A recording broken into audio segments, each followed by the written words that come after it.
বাংলাদেশের পরিস্থিতি নিয়ে নজর রাখছে রাজ্য কেন্দ্র। আভ্যন্তরীণ নিরাপত্তায় প্রস্তুত রয়েছে রাজ্য। বাংলাদেশের পরিস্থিতি নিয়ে যা বলার বলবে কেন্দ্র। রাজ্য কেন্দ্রের নির্দেশ পালন করতে প্রস্তুত রয়েছে। আজ আগরতলায় বাংলাদেশে সংবাদ মাধ্যম আক্রান্তের ঘটনায় এই প্রতিক্রিয়া ব্যক্ত করেছেন মুখ্যমন্ত্রী ডক্টর মানিক সাহা।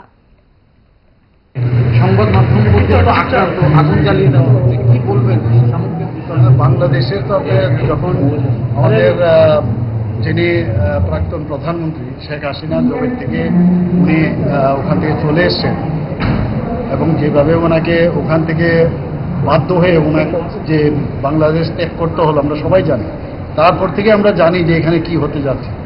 সমস্ত ওই জায়গার যত উগ্রপন্থী ছিল, জেল থেকে চুর ডাকাত মানে বিভিন্ন ক্রাইমের সাথে যুক্ত, তারা দেখলাম মানে তালা খুলে দিয়েছে জেলে।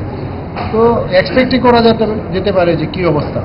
এবং যেহেতু এটা একটা ইন্টারন্যাশনাল বিষয়, এই বিষয়ে এখান থেকে আমাদের সবসময় আমাদের যা নিয়ম সেই অনুযায়ী সব রিপোর্ট আমরা দিল্লিতে আমরা জানিয়েছি এবং যে কোনো পরিস্থিতিতে আমরা কিন্তু তৈরি আছি, এতটুকু আমি বলতে পারি। কিছুদিন আগেও এখানে আমরা যে প্রোগ্রাম করেছিলাম, এখানে আর্মির এখন যে ওনারাও ছিলেন সেখানে, তো আমাদের তরফ থেকে আমরা বর্ডার এবং আমাদের নিরাপত্তার দিক দিয়ে আমরা সেটা আমরা অত্যন্ত শক্তিশালী এবং যা করার আমাদের মাননীয় প্রধানমন্ত্রী যে আছেন সেখান থেকে ওনার নেতৃত্বে আমাদের যে ক্যাবিনেট আছে সেন্ট্রালে, ওনার নিশ্চয়ই এই বিষয়গুলো অবগত আছে এবং যা করার তাই করবে, সময়ের কথা বলবে। নিরাপত্তার ব্যবস্থা কি করা? আমি তো বললাম অলরেডি তো আমাদের মানে যখন প্রয়োজন হবে, আর এখানে তো ফিজিক্যাল প্রেজেন্স এখন প্রয়োজন হয় না, কিন্তু টেকনোলজির যুগ। আপনারা দেখেছেন ড্রোনের মাধ্যমে ঘরে বসে S-400 আমাদের এখন আছে।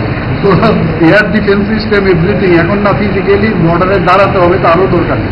এইসব টেকনোলজি ভারতবর্ষে কি আছে, কিছুদিন আগে আসাম রাইফেলসে অলরেডি আপনারা দেখেছেন ডেমনস্ট্রেট করেছে দ্যাট উই আর অলরেডি মানে রেডি